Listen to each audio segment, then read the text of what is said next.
Wednesday already, children. Welcome back to my maths group. Today for our arithmetic starter we're going to be looking again at balanced equations. Now again another concept which we've been doing on a regular basis throughout the first two terms, so use your knowledge of what you already know to help you out.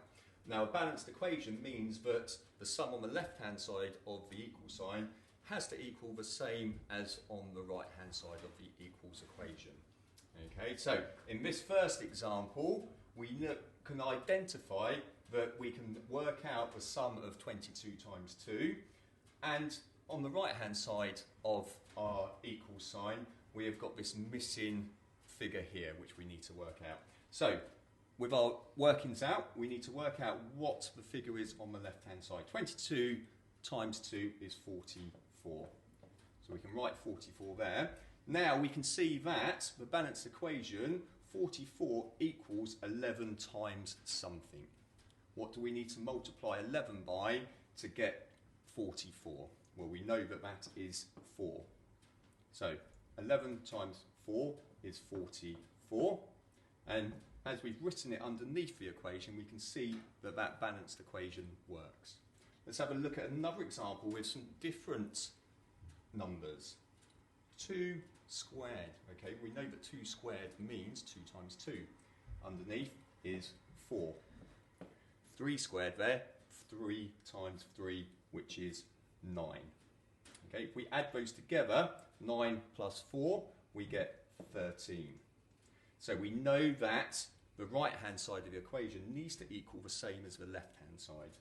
130 divided by what equals 13? Well, using our place value knowledge and also our dividing by tens, hundreds and thousands, we know if we divide 130 by 10, we get 13. So we can now see that 2 squared plus 3 squared equals the same as 130 divided by 10.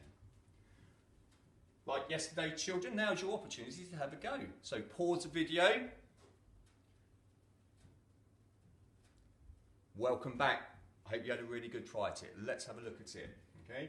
First one, you may notice that actually our missing digit is on the left hand side this time. Doesn't matter, okay, it's just another way of doing the same calculation. So we can identify that we can work out the right hand side of the equation first. 12 plus 13 we know is 25, and we know we've got to multiply something by 0.25 to get 25. All right, now we're using our understanding of multiplying by tens, hundreds, thousands to identify how we can work out how to get to 25. Well, if we multiplied each digit by 100, we know that 100 times 0.25 is also 25. So really well done if you got that right. Okay, let's have a look at our last one. Okay, 20 times 5 equals 5 squared plus something. Okay, we can identify on the left hand side of the equation, we know what that equals. 20 times 5 equals 100. 5 squared plus something also needs to equal 100. First bit we need to work out, well, what is 5 squared?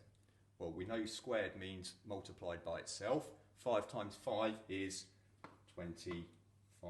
What do we need to add to 25 to get to 100?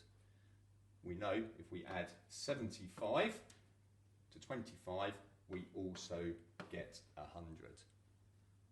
Great work, well done guys, I'm sure that you got that one right. Again, this highlighted equation is in your arithmetic starter for today, so have a real good go at that. Yeah, enjoy your maths lesson today, see you tomorrow.